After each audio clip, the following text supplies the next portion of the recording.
First question है, एक त्रिभुज की तीन भुजाओं की लंबाई 30 सेंटीमीटर, 42 सेंटीमीटर और x सेंटीमीटर है।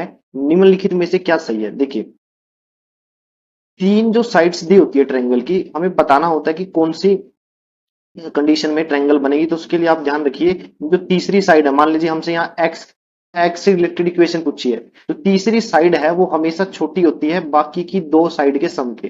यानी 30 प्लस 42 का जो सम है, यानी कितना आ गया, सम देखिए 72। तो जो तीसरी साइड है वो हमेशा 72 से छोटी रहेगी, ठीक है। और यही जो तीसरी साइड एक्स है, वो इन दोनों भुजाओं के डिफरेंस से हमेशा बड़ी रहेगी, ठीक है ना। 42 - 30 कितना होता है, 12। ठीक है, आपको पॉजिटिव वैल्यू लेनी है, ठीक है। तो जो तीसरी साइड है यानी एक्स जो है, वो 12 से बड़ी रहेगी और 72 से छोटी रहेगी। तो तीसरा ऑप्शन जो है वो सही आंसर है। नेक्स्ट क्वेश्चन है, 88 से पूर्णतः विभाजित पांच अंकों की सबसे बड़ी संख्या क्या है? देखिए, कोई संख्या अगर 88 से भाग होती है तो 88 तो 8 से भी भाग हो जाता है और 11 से भी।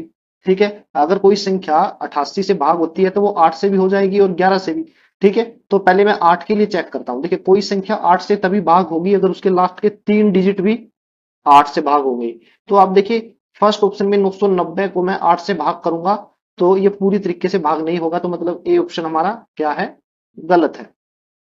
दूसरा ऑप्शन देखता हूं, दूसरे ऑप्शन में लास्ट के जो तीन डिजिट है 984, अगर मैं 8 से करता हूं, 8 एकम 8, 8 दूनी 16, 8 तिया 24, ये हमारा ऑप्शन हो सकता है, ठीक है। तीसरा ऑप्शन देखते हैं, लास्ट के तीन डिजिट 8 एकम 8, 8 दूनी 16, फिर लास्ट में 18 हो गया, तो ये ऑप्शन भी गलत है। फोर्थ में देखिए, 8 एकम 8, 8 दूनी 16, 8 एकम 8, ठीक है ना। तो ये पूरी तरीके से 8 से कट रहा है, ठीक है ना। तो फोर्थ ऑप्शन भी हमारा सही हो सकता है। तो अब जो दो ऑप्शन तो हमारे गलत हो गए, दो ऑप्शन बचे हुए हैं। अब हम 11 के लिए चेक कर सकते हैं, ठीक है ना। तो 11 के लिए ये नंबर भाग होता है या नहीं, उसके लिए कैसे चेक करेंगे? 99984, ठीक है, ये सेकंड ऑप्शन है। तो चेक करने के लिए क्या है, 4, और 4 में से 8 घटाएंगे कितना आएगा, माने इसका 4। 9 में से 9 घटाएंगे 0, और ये 9 में से 0 घटाएंगे, ठीक है, आगे 0 मान लीजिए, तो कितना आया 9। तो ओवरऑल क्या आ गया, 5। ठीक है, 11 के लिए डिजिटल सम कितना आ गया, 5, ठीक है। तो इसका मतलब ये क्या है, 11 से डिविजिबल नहीं है, ठीक है ना। फोर्थ ऑप्शन चेक करता हूं मैं, फोर्थ ऑप्शन रह गया है, तो मतलब यही आंसर है हमारा। फिर भी चेक करता हूँ, 8 में से 2 घटाएंगे, सॉरी 8 में से 6 घटाएंगे 2, 9 में से 9 घटाएंगे 0, और 9 में से 0 घटाएंगे 9। 9 और 2 को जोड़ेंगे 11, 11 क्या है, 11 से भाग हो जाता है, ठीक है ना। तो फोर्थ ऑप्शन जो है वो सही आंसर है।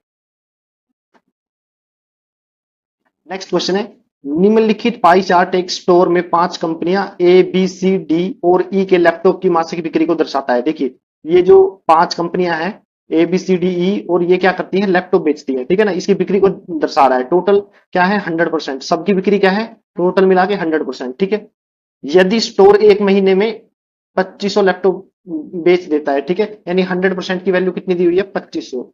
यानी स्टोर ने 2500 लैपटॉप बेच दिए अलग अलग कंपनी के, ठीक है। तो कंपनी ए और कंपनी सी के बेचे गए लैपटॉप की संख्या के बीच अंतर ज्ञात कीजिए। देखिए, ए ने बेचे हैं 40%, ठीक है ना, और सी ने बेचे हैं 8%, ठीक है। दोनों का डिफरेंस निकाल दूं तो कितना आ जाएगा, 40 - 8, यानी 32% की वैल्यू निकालनी है मुझे, ठीक है। तो यहां से दो जीरो से दो जीरो कैंसिल, 1% की वैल्यू कितनी आ गई, 25।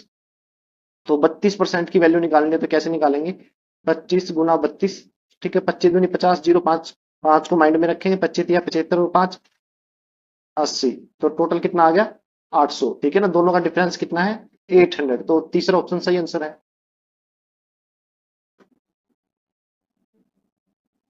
नेक्स्ट क्वेश्चन है, इफ ए प्लस 1/a = 7, तो a5 + 1/a5 की वैल्यू निकालनी है। देखिए, पहले तो आपको फॉर्मूला पता होना चाहिए, a5 + 1/a5 किसके इक्वल होता है, वो होता है a² + 1/a², ठीक है, into a³ + 1/a³ minus a + 1/a, ठीक है। मैं मान लेता हूं ये a + 1/a 7 ना होकर के k है, k वैल्यू है। तो a² + 1/a² की वैल्यू क्या रहेगी, k² - 2, और यहाँ पे a³ + 1/a³ की वैल्यू क्या रहेगी, k³, ठीक है, -3k, ठीक है ना। और यहाँ माइनस, और a + 1/a की वैल्यू k ही है। तो यहां से ना मैं k कॉमन ले रहा हूं, तो जब मैं k कॉमन लूंगा तो ये इक्वेशन एज इट इज रहेगी। और यहां से मैंने के कॉमन ले लिया तो के स्क्वायर माइनस 3, ठीक है, और माइनस का 1। तो देखिए पूरा जो आंसर आएगा हमारा, पूरा आंसर के का मल्टीपल है। अगर ए प्लस 1/a की वैल्यू 7 है तो इसका मतलब ये जो चार ऑप्शन है इनमें से जो एक हमारा आंसर है वो भी 7 का मल्टीपल होगा। तो आप जस्ट मल्टीप्लीकेशन के लिए यानी मल्टीपल के लिए आप आंसर निकाल लीजिए। अब 7 का मल्टीपल कैसे चेक करते हैं? पहले जो 3 डिजिट है उसमें से नेक्स्ट 2 डिजिट घटा दीजिए। तो पहले ऑप्शन में 127, लास्ट के जो 3 डिजिट है 127, 127 में से आगे के 2 डिजिट घटा रहा हूं मैं, तो कितना आ जाएगा? 127 में से 115 घटाएंगे तो कितना आ जाएगा? 112।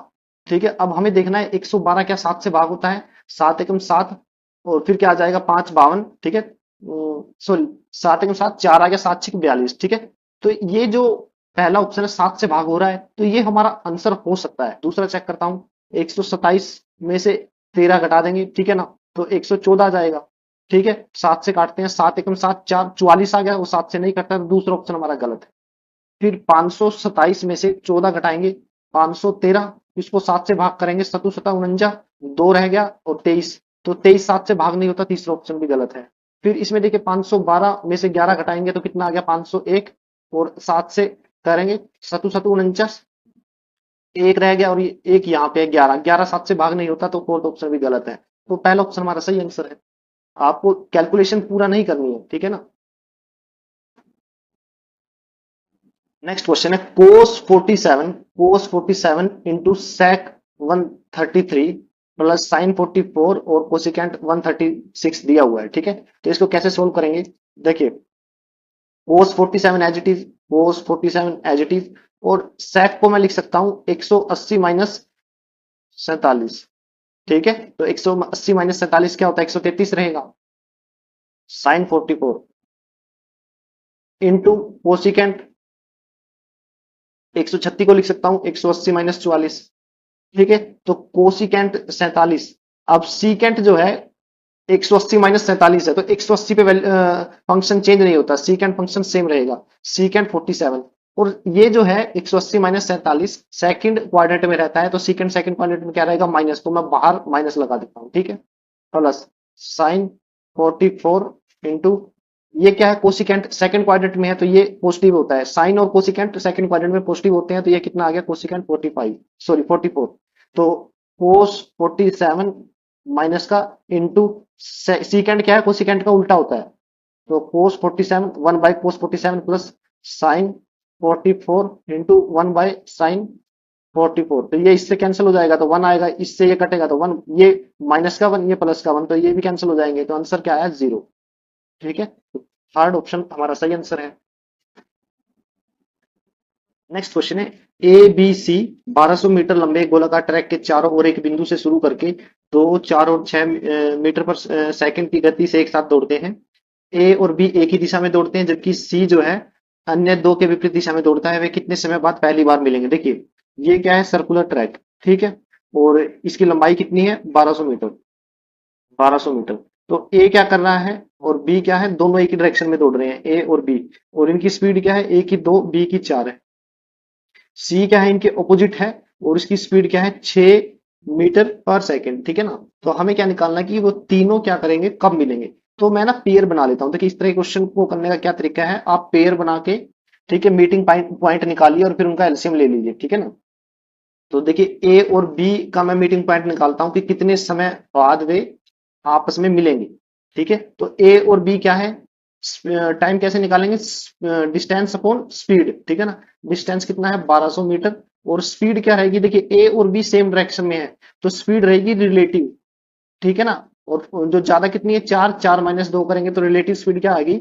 S1 माइनस S2, इसका मतलब 4 माइनस 2 यानी 2 आ गई, ठीक है ना। तो इसको मैं हटा देता हूँ, 2 मीटर पर सेकंड। तो यहां से मैं काटूंगा इसको, तो कितना आ जाएगा? 600 सेकंड। 600 सेकंड को मीटर में कन्वर्ट करूंगा तो कितना आ जाएगा? सॉरी मिनट में कन्वर्ट करूंगा तो कितना आएगा? 10 मिनट, ठीक है। अब मैं सी को इंक्लूड कर लेता हूं, ठीक है। पेयर आप किसी का भी बना सकते हो, मैंने ए बी का बनाया, अब आप बी सी का भी बना सकते हो, ए सी का भी, ठीक है। तो मैं ए सी का पेयर बना लेता हूं, ए और सी। ए और सी कितने समय बाद मिलेंगे? देखिए डिस्टेंस हमें गिवन है कितना? 1200, और डिनोमिनेटर में क्या आएगी? Relative speed. ए और सी जो है वो अपोजिट डायरेक्शन में दौड़ लगा रहे हैं, ठीक है ना।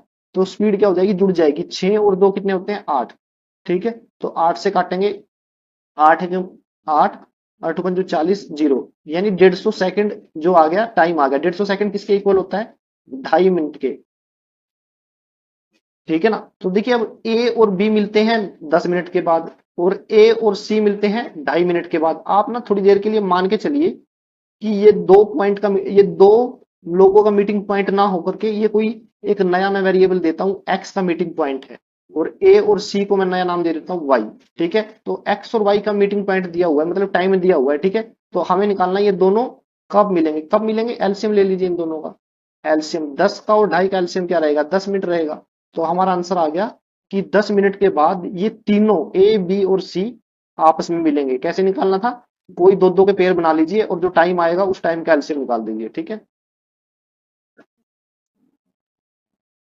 नेक्स्ट क्वेश्चन है, कोई अमाउंट है, देखिए प्रति वर्ष साधारण ब्याज की एक निश्चित दर पर निवेश की गई धनराशि 7 वर्षों में 14,522 और 11 वर्षों में 18,906 हो जाती है। निवेश की गई राशि ज्ञात कीजिए। देखिए कोई अमाउंट है, वो 7 साल में कितनी हो गई, 14,522, और 11 साल में 18,906।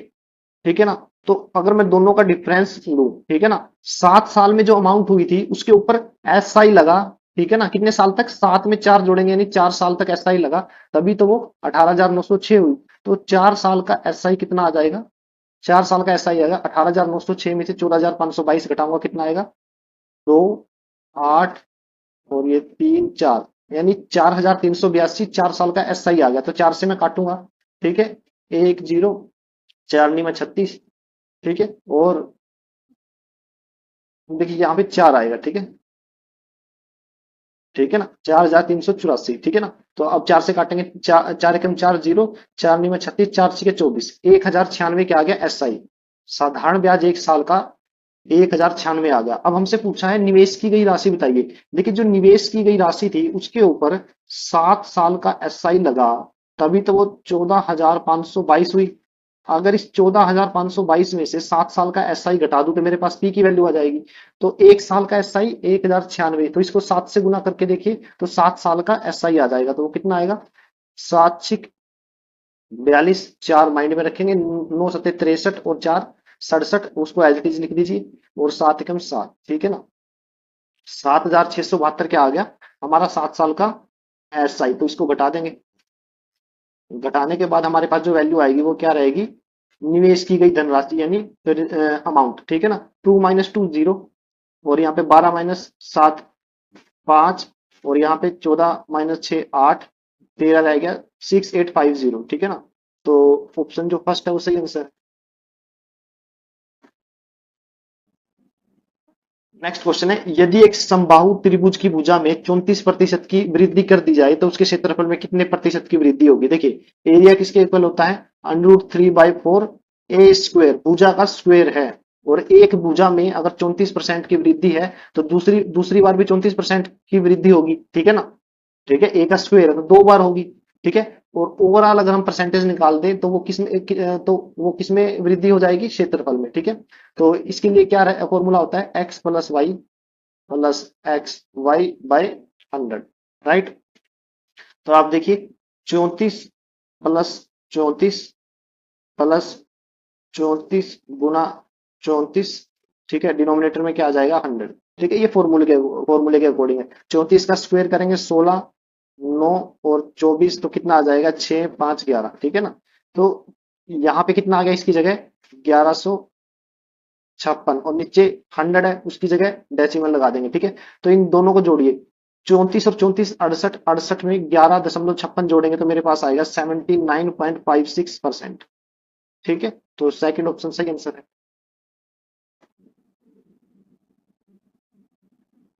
नेक्स्ट क्वेश्चन है, 3+3² + 3 की क्यूब प्लस यहां तक 3 की पावर 8 तक का योग ज्ञात करना है। देखिए तो सबसे लास्ट वाली आप टर्म देखिए, 3 की पावर 8, 3 की पावर 8 है, इसको मैं लिख सकता हूं 3 की पावर 4 का स्क्वायर, और 3 की पावर अगर 4 है उसको वो किसके इक्वल आएगा, 81 के। यानी बेसिकली 3 की पावर 8 क्या है, 81 का स्क्वायर। 81 का अगर मैं स्क्वायर निकालूं तो 1 का स्क्वायर 01, 8 का स्क्वायर 64, और 8 की 1 के साथ गुना 8, 8 की फिर 2 के साथ गुना 16, ठीक है, तो यहाँ पे 81 का स्क्वायर कितना आया, 1656। तो कितना आ गया, 3 की पावर 8 का जो वैल्यू है वो 6561 आ गई, और इसके अंदर ये कुछ ना कुछ जुड़ भी रहा है, तो मतलब वैल्यू जो है 6561 से ज्यादा आएगी। तो पहला ऑप्शन तो मेरा हो नहीं सकता, दूसरा ऑप्शन भी गलत है, तीसरा ऑप्शन ज्यादा है, ये हो सकता है, और फोर्थ ऑप्शन तो बिल्कुल ही कम है, तो ये तो हो ही नहीं सकता। तो एक ही ऑप्शन बचा तीसरा, तो थर्ड ऑप्शन मेरा सही आंसर है। नेक्स्ट क्वेश्चन है, ए बी और सी एक काम को क्रमशः 30 दिन, 40 दिन, 50 दिन में करते हैं। ए से प्रारंभ करके यदि ए बी और सी बारी बारी से काम करते हैं तो कार्य कितने दिन में समाप्त होगा। देखिए, ए जो है काम करता है 30 दिन में, ठीक है, बी काम करता है 40 दिन में, ठीक है, और सी काम करता है 50 दिन में, ठीक है। अब देखिए, अगर ये 30 40 वैल्यू ना होकर के 3 4 5 होती तो एलसीएम कितना आता, 60।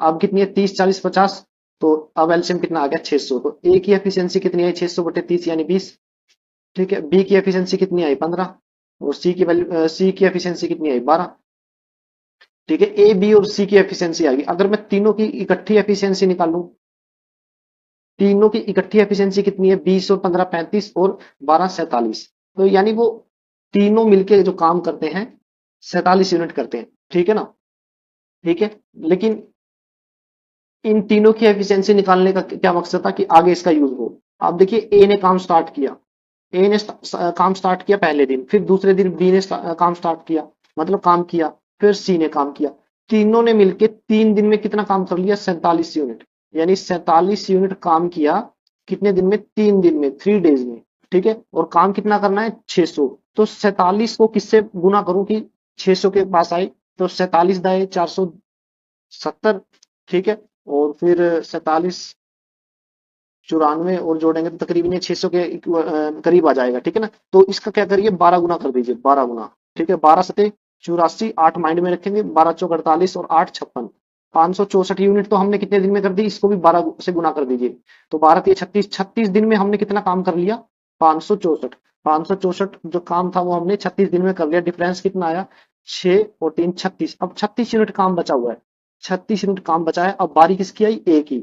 तो ए ने कितना यूनिट काम किया, 20 यूनिट, ठीक है ना, तो बचा कितना काम, 16, तो ए ने यहाँ पे एक दिन काम कर लिया, ठीक है। अब 16 यूनिट बचा हुआ है, तो बी काम करेगा, बी ने कितना यूनिट काम किया, 15 यूनिट, तो यहाँ पे काम कितना बचा, 1 यूनिट, तो बी ने भी एक काम कर लिया, एक दिन काम कर लिया। अब 1 यूनिट काम करना है सी को, सी की एफिशिएंसी है 12, तो यहाँ पे टाइम कितना आएगा, सी ने कितना टाइम लिया है, तो यहाँ पे 1/12 आ जाएगा, ठीक है ना। तो टोटल टाइम को जोड़ दीजिए, 36 दिन ये थे, 2 दिन ये है, 38, 38 प्लस 1/12 यानी 38 प्लस 1/12, इसको मैं लिख सकता हूँ 38 सही 1/12, ठीक है। तो ऑप्शन जो पहला है वो सही आंसर है। नेक्स्ट क्वेश्चन है, एक चोर को 200 मीटर से एक कांस्टेबल ने देखा, ठीक है, सिपाही ने पीछा करना शुरू किया तो चोर भी भागने लगा। यदि कांस्टेबल की गति 8 किलोमीटर प्रति घंटा है और चोर 6 किलोमीटर प्रति घंटा की गति से दौड़ता है, तो यहाँ पे जो है थोड़ा गलत लिखा हुआ है, तो ये मैं बता देता हूँ क्या है। कांस्टेबल क्या है, चोर के पीछे उसको पकड़ने के लिए दौड़ता है, ठीक है। जब कांस्टेबल चोर को पकड़ेगा तो पूछ रहा है तब तक चोर कितनी दूरी तय कर लेगा या दौड़ लेगा, वो निकालना है। चोर के द्वारा तय तय की गई दूरी निकालनी है, कब, जब वो पकड़ा जाता है, यानी जब कांस्टेबल ने उसको पकड़ा तब तक उसने कितनी दूरी तय कर ली थी। देखिए, तो चोर जो है वो किस स्पीड से जा रहा है, 6 kilometre per hour, 6 kilometre per hour, और जो कांस्टेबल है यानी जो चोर है, ठीक है, चोर है वो 6 की स्पीड से जा रहा है, और जो कांस्टेबल है वो जा रहा है 8 की स्पीड से, ठीक है। दोनों की डायरेक्शन एक ही है। अगर मुझे टाइम निकालना पड़े तो मैं कैसे निकालूंगा, डिस्टेंस, डिस्टेंस कितनी है, दोनों के बीच की दूरी कितनी है, 200 मीटर। देखिए, कांस्टेबल पुलिस को तभी पकड़ पाएगा अगर उनके बीच की दूरी कम हो जाए, 0 हो जाए, तभी तो पकड़ पाएगा। तो दूरी कितनी है, 200 मीटर, और स्पीड क्या रहेगी, दोनों स्पीड एक ही डायरेक्शन में है तो रिलेटिव स्पीड रहेगी क्या, S1 - S2, यानी 8 - 6 कितना हो जाएगा, 2 किलोमीटर पर आवर। अब ऊपर क्या है, मीटर में है, 200 क्या है, मीटर में है, तो 2 किलोमीटर को मैं क्या करूंगा, मीटर में कन्वर्ट कर लूंगा, तो ये कितना आ गया, 2000 मीटर पर आवर। तो टाइम किस में आएगा, आवर में, तो ये कैंसिल होकर कितना आ जाएगा, 0.1 आवर। तो वो चोर जो है 0.1 आवर में पकड़ा गया, ठीक है। अब समय हमारे पास है, चोर की स्पीड हमारे पास है, हमें निकालना है कि चोर ने पकड़ने जब वो पकड़ा गया तब तक कितनी दूरी तय कर ली थी, तो हमें डिस्टेंस निकालना है। डिस्टेंस क्या होता है, स्पीड इंटू टाइम। ठीक है, स्पीड इंटू टाइम होता है। तो स्पीड कितनी है, 6 किलोमीटर पर आवर, और टाइम कितना है, 0.1। ठीक है, तो हमारे पास कितना आ गया, 0.6 किलोमीटर डिस्टेंस आ गया। बट अकॉर्डिंग टू ऑप्शन ये जो दूरी है वो मीटर में दी गई है, तो इसको 1000 से गुना करूंगा तो मेरे पास क्या आ जाएगा, 600 मीटर। ठीक है, तो फर्स्ट ऑप्शन सही आंसर है। नेक्स्ट क्वेश्चन है, लाल, हरे और नीले पेन वाले एक बैग में दिए गए क्रम में लाल, नीले और हरे पेन का अनुपात 7, 4 और 9 था। ठीक है, एक रेड है, ग्रीन है और ब्लू है। ठीक है, उनका अनुपात कितना है, 7, 4 और 9। और बैग में पेन की कुल संख्या 320 है। इनमें से कितने लाल पेन है, देखिए मैंने मान लिया रेड 7 यूनिट है, ग्रीन 4 यूनिट है और बी 9 यूनिट है। ठीक है, तो टोटल कितने यूनिट पेन हो गए, कितने पेन हो गए, यहाँ से देखिए टोटल हो गए 20 पेन। ठीक है, बट एक्चुअल में कितने हैं, 320। ठीक है, तो जीरो से जीरो कैंसिल, 2 पे काटूंगा तो 16 आ जाएगा। यानी एक यूनिट की वैल्यू कितनी आ गई, एक यूनिट की वैल्यू आ गई 16। ठीक है, हमें निकालना है लाल कितने पेन है। लाल की वैल्यू क्या है, 7 यूनिट। एक यूनिट की वैल्यू है 7, सॉरी 16, तो 7 की निकालनी है तो कितना आ जाएगा, 16 7 112। ठीक है ना, तो जो रेड पेन है वो कितने हैं, 112 यानी 112। फर्स्ट ऑप्शन सही आंसर है। नेक्स्ट क्वेश्चन है, रवि एक काम को 40 दिन में कर सकता है, सुधा उसी काम को 60 दिन में कर सकती है। यदि वे पहले दिन सुधा से शुरू करके वैकल्पिक दिनों में काम करे तो काम कितने दिनों में पूरा होगा। देखिए जो रवि है वो 40 दिन में काम कर सकता है, और जो सुधा है वो 60 दिनों में काम कर सकती है। दोनों का एलसीएम लेता हूं तो क्या आएगा, 120। तो रवि की जो एफिशिएंसी आ गई वो 3 यूनिट, और यहाँ से जो सुधा है उसकी एफिशिएंसी आ गई 120/60 यानी 2 यूनिट। ठीक है, ये 60 है। तो रवि और सुधा की एफिशिएंसी मुझे पता चल गई। अब काम कैसे करते हैं वो, पहले दिन सुधा काम करती है। ठीक है, यदि वे पहले दिन सुधा से शुरू करके वैकल्पिक दिनों में काम करते हैं तो पहले दिन सुधा काम करेगी, फिर रवि। तो सुधा की जो एफिशिएंसी है 2 यूनिट, और रवि की कितनी है, 3 यूनिट। तो यानी 5 यूनिट काम हो रहा है कितने दिन में, 2 दिन में। ठीक है, काम कितना है, 120। यानी अगर मैं 5 को 24 से गुना कर दूं तो कितना आ जाएगा, 120 काम आ जाएगा। यानी 5 यूनिट काम अगर 2 दिन में हो रहा है तो अगर मैं इसको 24 से गुना करूं तो पूरा काम हो जाएगा। तो अगर मैंने 5 को 24 से गुना किया है तो जो 2 दिन थे वो भी 24 से गुना करूंगा, तो 24 दूनी 48, 48 दिन आ गया आंसर। तो 120 यूनिट काम जो है वो 48 दिन में हो जाएगा, तो ऑप्शन तीसरा है वो सही आंसर है। नेक्स्ट क्वेश्चन है, 23.1 सेंटीमीटर लंबाई का एक चाप केंद्र पर 18 डिग्री का कोण बनाता है। देखिए 23.1 सेंटीमीटर किसके इक्वल है, 18 डिग्री के। ठीक है, अगर मैं दोनों तरफ 10 से गुना कर दूं, अगर मैंने 210 से गुना करती तो 231 सेंटीमीटर किसके इक्वल आ जाएगा, 180 डिग्री के। 180 डिग्री का मतलब क्या है, देखिए 180 डिग्री का मतलब है ये सेंटर पे 180 डिग्री का मतलब जो सरकमफ्रेंस है वो आधी, पूरी सरकमफ्रेंस होती है 2 पाई आर। ठीक है ना, 2 पाई आर, तो आधी सरकमफ्रेंस क्या रहेगी, पाई आर। ठीक है, तो हम पाई आर की वैल्यू पता चल गई, तो पाई आर की वैल्यू क्या है, 231। और यहां से आर की वैल्यू क्या है, 231/22, या 22/7 कर सकते हो, 22/7, 7 ऊपर चला जाएगा। ठीक है, अब ये हमें निकालना है एरिया। एरिया क्या होता है, पाई आर स्क्वेयर, यानी पाई आर इंटू आर, यही होता है। तो इन दोनों को गुना कर दीजिए, तो कितना आ गया, 231 गुना 231 गुना 7, डिनोमिनेटर में क्या है 22। यहां से 11 पे काटेंगे 2 आएगा, यहाँ पे 11 पे काटेंगे 21। अब देखिए हमारा जो आंसर आएगा, अब हम यहाँ पे कैलकुलेशन करेंगे तो बहुत ज्यादा समय लग जाएगा। अब देखिए 231 में 11 आ रहा है, 11 गुना 21। ठीक है ना, तो हमारा जो आंसर रहेगा वो 11 से भाग होगा। हम डिजिटल सम यूज कर लेते हैं 11 का, उसके हिसाब से देख लेंगे 11 से भाग होता है या नहीं। तो कैसे निकालेंगे, 0 - 5, सॉरी 0 - 5 तो माइनस का 5, 8 और 7 का डिफरेंस 1, 9 में से 6 गया 3 और 1 एज इट इज। तो 5 - 5 यानी 0। तो 0 है तो इसका मतलब जो पहला ऑप्शन है वो 11 से भाग होता है।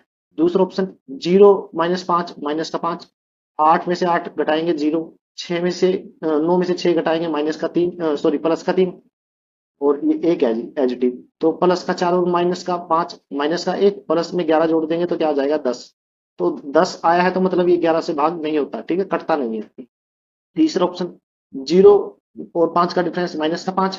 ठीक है, राइट से लेफ्ट की तरफ घटाते हैं, तो 8 में से 7 घटाएंगे 1, 8 में से 6 घटाएंगे 2, और एक एज इट इज। तो यहाँ 4 प्लस का है और माइनस का 5 है, तो कितना आ गया माइनस का 1, और उसमें 11 जोड़ देंगे तो क्या आ जाएगा प्लस का 10। तो ये ऑप्शन भी गलत है, ठीक है। फिर चौथे ऑप्शन में 0 में से 5 घटाएंगे माइनस का 5, फिर 8 में से 9 घटाएंगे माइनस का 1, 7 में से 6 घटाएंगे प्लस का 1, और ये प्लस का 1 था ही। तो माइनस का 1 और प्लस का 1 कैंसिल आउट हो गया, तो यहाँ कितना आया माइनस का 4।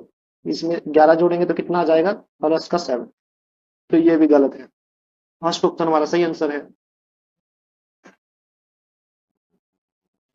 नेक्स्ट क्वेश्चन है, देखिए, दी गई तालिका का अध्ययन कीजिए, टेबल का निम्नलिखित प्रश्न का उत्तर दे। तालिका उन अभ्यर्थियों की संख्या दर्शाती है जो उपस्थित हुए और उत्तीर्ण हुए और वर्ष 2012 से 16 तक 4 राज्य दिल्ली, गोवा, कर्नाटक और महाराष्ट्र से एक प्रतियोगी प्रतियोगी परीक्षा में चयनित हुए। देखिए ये तो है क्वालिफाइड, ठीक है, ये है सेलेक्टेड, ठीक है ना, और ये क्या है अपीयर्ड।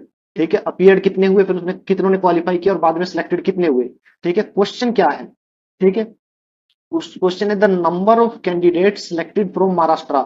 महाराष्ट्र से जो बच्चे सिलेक्ट हुए हैं उनका, वो महाराष्ट्र से जो बच्चे सिलेक्ट हुए हैं वो कितना परसेंट है किनका, जो दिल्ली से बच्चे सिलेक्ट हुए हैं। ठीक है, यानी महाराष्ट्र से जो बच्चे सिलेक्ट हुए हैं डिवाइड में दिल्ली, ठीक है, इंटू 100, यानी जो परसेंटेज आएगा उसकी वैल्यू पूछी है। ठीक है, तो सबसे पहले आप महाराष्ट्र के जो बच्चे हैं वो ये वाले हैं सिलेक्टेड बच्चे, वो ये वाले हैं। इनको मैं ऐड करके देखता हूँ, 5 और 4 9, 9 और 5 14, 4 आ गया, एक माइंड में रखेंगे, 12 और 8 20, 27, 35 और 36, 364। तो महाराष्ट्र के स्टूडेंट है जो सिलेक्टेड वो कितने हैं, 364। अब देखिए दिल्ली के निकालते हैं, 2 और 8 10 और 4 14, 4 रखेंगे, एक माइंड में रखेंगे, 15 और 9 24, 28 और 9 37, ठीक है, 37 और 1 38, 384। तो 384 डिनोमिनेटर में आ गया इंटू 100। अब यहाँ पे परसेंटेज निकालनी है, डायरेक्ट ऐसे भाग करेंगे तो दिक्कत आएगी। आप देखिए 384 क्या है, अपने आप में एक पूर्ण वैल्यू है, यानी 384 अपने आप में क्या है 100% है। ठीक है, और यहां से अगर मैं 1% देखूं, 1% कितना है 3.84। अब देखिए दोनों का डिफरेंस कितना है, 384 और 364, 20 का डिफरेंस है। हमें ये देखना पड़ेगा कि 3.84 20 के कितने करीब आता है, ठीक है ना, यानी हमें इसको 20 के करीब लेके आना है। तो मैं इसको क्या करता हूँ 5 से गुना कर देता हूँ। तो 5 से अगर मैं गुना करूँ 3.84 को, इसको गुना करता हूँ तो कितना आएगा, 5 चौके 20, 2 कॉमन आ गया, 5 8 40 और 2 42, 4 कॉमन, 5 3 15 19, यानी 19.20। अगर मैं 3.85 को 5 से गुना 3.84 को 5 से गुना करूं तो 19.24 आ रहा है, ठीक है ना। और अभी भी कुछ ना कुछ कितना बच रहा है, 0.8 अभी भी बच रहा है, तो 5 से कुछ ज्यादा ही आएगा। ठीक है, तो 100 में से अगर 5 पॉइंट कुछ घटा दूं तो मेरे पास कितना बचता है, 94 पॉइंट समथिंग बचेगा, 94 पॉइंट समथिंग बचेगा, ठीक है ना। तो आप ऑप्शन में देखिए जो फोर्थ ऑप्शन है 94 पॉइंट समथिंग, ये हमारा आंसर है।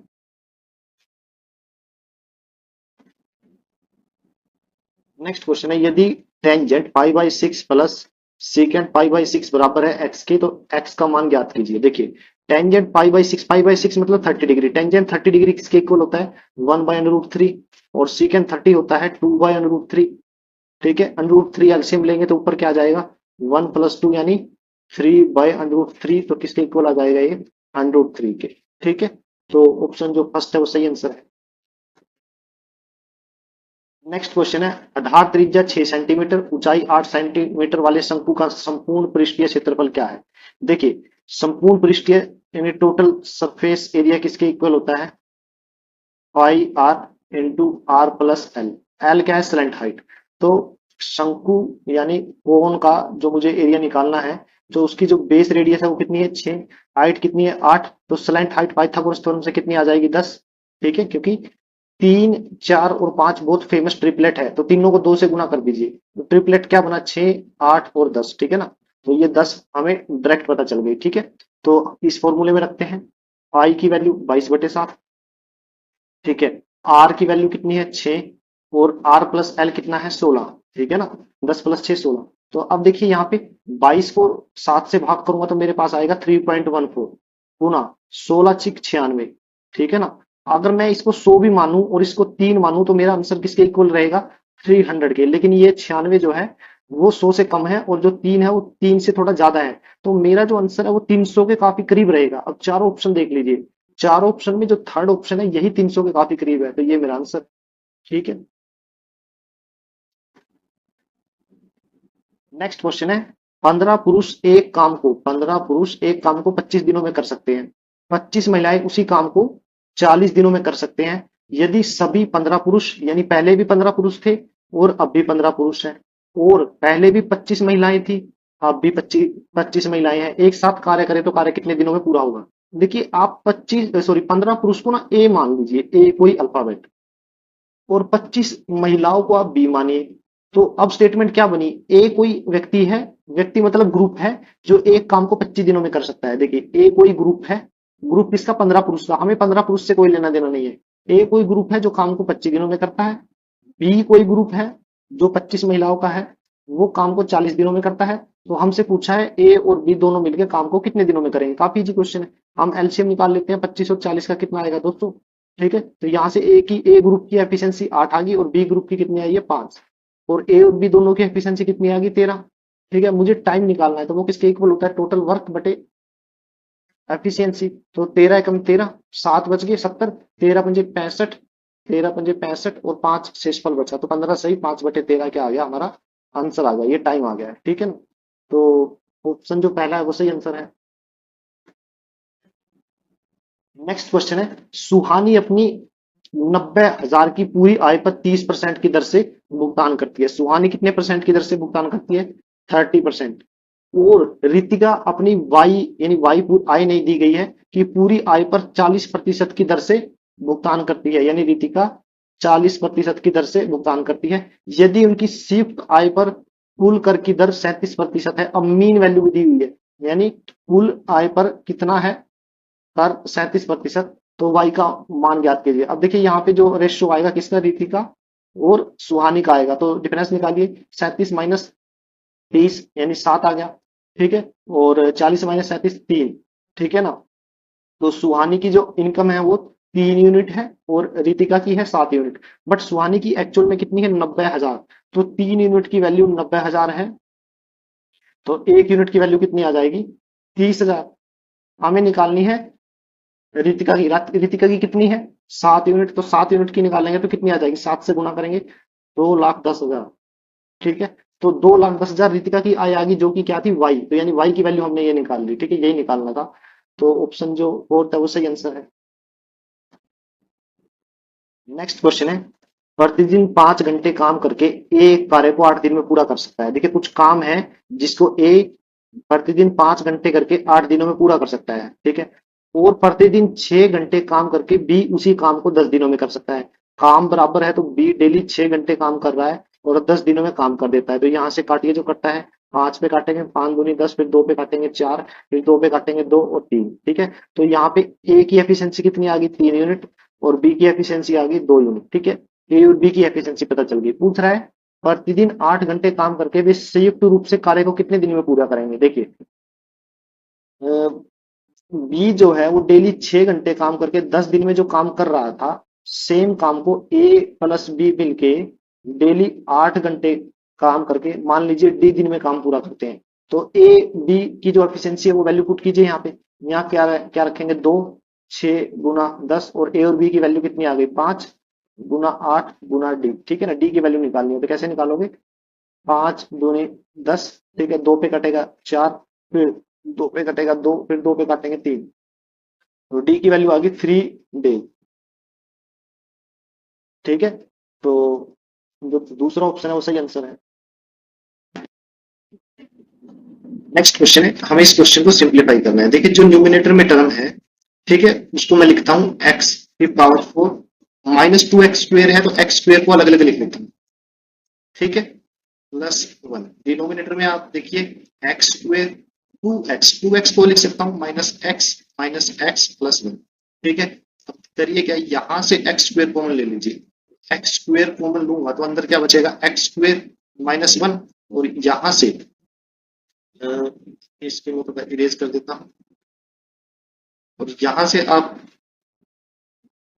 -1 कॉमन लीजिए तो अंदर क्या बचा x² -1। ठीक है, डिनोमिनेटर में क्या है x कॉमन लीजिए तो x -1 बचा यहां से, और यहां से -1 कॉमन लेंगे तो x -1 बचेगा। ठीक है, ऊपर वाली जो टर्म है वो क्या आई x² -1 इंटू x² -1। ठीक है, डिनोमिनेटर में क्या है x minus one into x minus one. जिसको इस फॉर्मूले के बारे में पता है वो नेक्स्ट स्टेप नहीं करेगा, डायरेक्ट आंसर निकाल देगा, लेकिन मैं नेक्स्ट स्टेप भी करके दिखाता हूँ।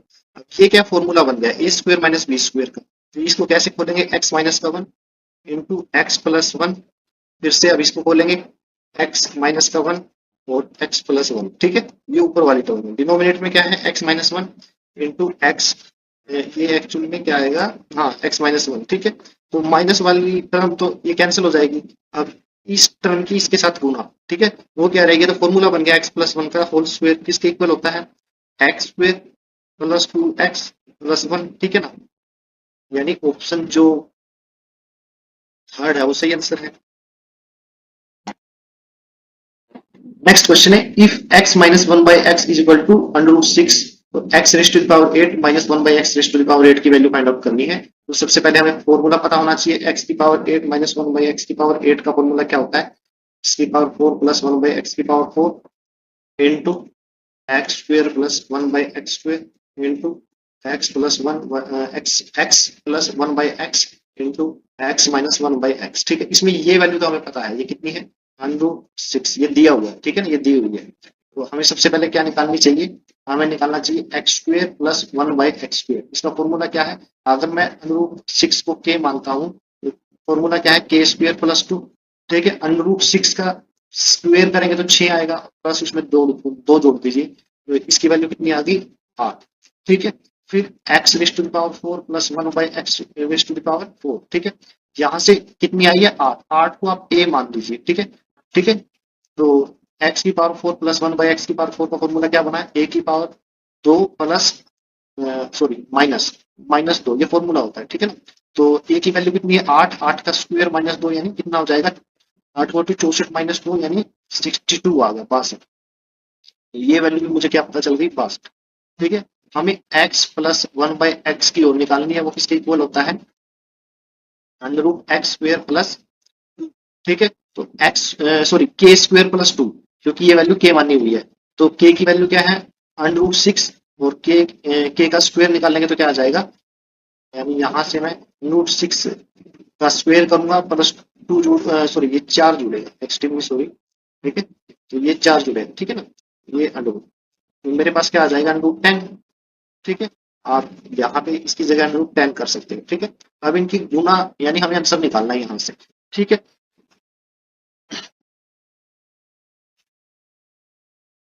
तो ये क्या है अंडर रूट 10, राइट। यहाँ से अंडर रूट टू बाहर आ जाएगा और यहाँ से भी अंडर रूट टू बाहर आएगा, तो मेरे पास कितना बचा 62 गुना 8 गुना यहाँ पे कितना आया अंडर रूट टू बाहर आया यहाँ से, और यहाँ से भी अंडर रूट टू, यानी ओवरऑल टू बाहर आ गया, ठीक है। तो बचा क्या यहाँ पे अंडर रूट पांच और यहाँ पे under root three, under root पांच और अंडर रूट थ्री कितने होते हैं अंडर रूट 15, ठीक है। ये तो एज इट इज रहने देंगे। तो 8 दूनी 16, 16 यानी इसको मैं लिख सकता हूँ 16। अब गुना करते हैं 16 दूनी 32, दो तीन 16 छिक 96 और 3 99, ठीक है ना, 992 इंटू अंडर 15, ये मेरा आंसर है, ठीक है ना। तो ऑप्शन जो बी है वो सही आंसर है। नेक्स्ट क्वेश्चन है 12%, 20% और 25% की क्रमिक छूट एकल छूट के बराबर है, यानी इक्विवेलेंट डिस्काउंट निकालना है। तो कोई दो उठा लीजिए, फॉर्मूला क्या रहता है इसका, इसका रहता है एक्स प्लस वाई, ठीक है, प्लस एक्स वाई, डिनोमिनेटर में क्या है 100, ठीक है, ये रहता है, ठीक है। अगर मुझे रिजल्टेंट निकालना, ठीक है, रिजल्टेंट डिस्काउंट निकालना, देखिए यहाँ पे एक्स मैंने मान लिया 20, अब चूंकि ये डिस्काउंट है तो ये माइनस में आएगा, और 25% भी डिस्काउंट है तो माइनस 25, फॉर्मूले के अकॉर्डिंग दोनों की गुना करूंगा तो प्लस आ जाएगा, प्लस 20 गुना 25, ठीक है, डिनोमिनेटर में 100, ठीक है। तो 20 पे काटेंगे 5, फिर 5 पे काटेंगे 5 आ जाएगा, ठीक है। तो 45 और प्लस का 5, ठीक है, तो माइनस का 40 आ जाएगा, ठीक है। तो यानी 20 और 25 की जगह मैं लिख सकता हूँ 40 का डिस्काउंट, ठीक है ना। अब 40 और 12 को मैं सोल्व करता हूँ, तो अकॉर्डिंग टू दिस फॉर्मूला 12 को माइनस में लेंगे क्योंकि ये डिस्काउंट है, माइनस का 12, और फिर जो y की जगह क्या आ गया 40 का डिस्काउंट, ठीक है। फिर से दोनों माइनस का है तो प्लस हो जाएगा 12 गुना 40 बटे 100, ठीक है। तो 40 और 12 माइनस का 52, माफ कीजिए ये 52 आएगा, माइनस का 52, ठीक है। तो ये 0 से 0 कैंसिल, 12 चौक 48 बटे 10 यानी प्लस का 4.8, ठीक है ना। तो माइनस का आंसर आएगा तो माइनस 47.2%। अब माइनस रिप्रेजेंट कर रहा है किसको, डिस्काउंट को, ठीक है ना। डिस्काउंट को रिप्रेजेंट कर रहा है तो हमारा आंसर क्या रहा, 47.2%, यानी ऑप्शन जो थर्ड है वो सही आंसर।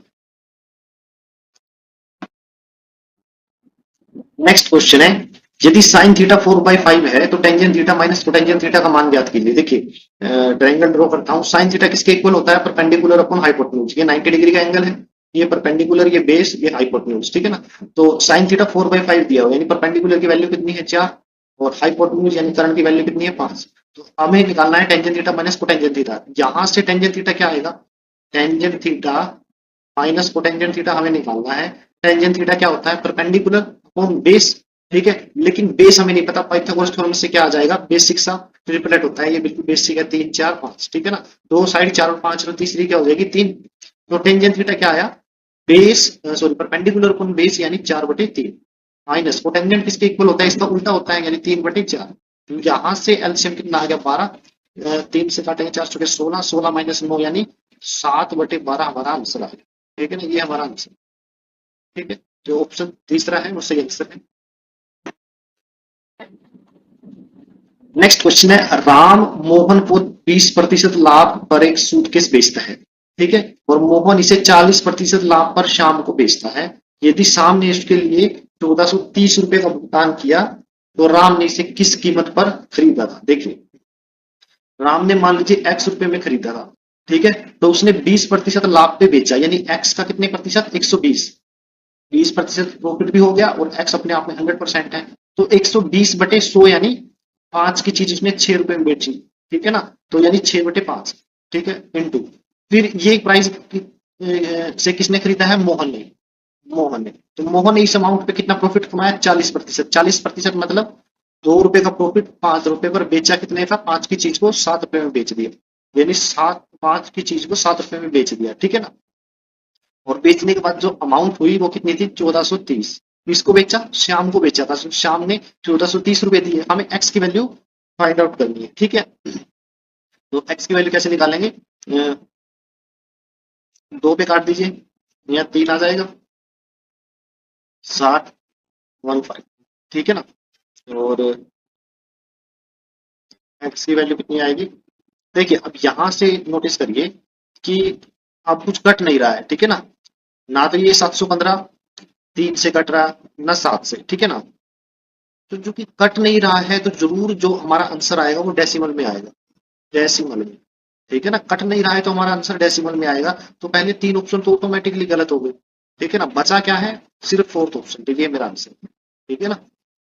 इसको सोल्व करने की जरूरत नहीं है, सोल्व करोगे तो डेसिमल में ही आएगा आंसर, ठीक है ना।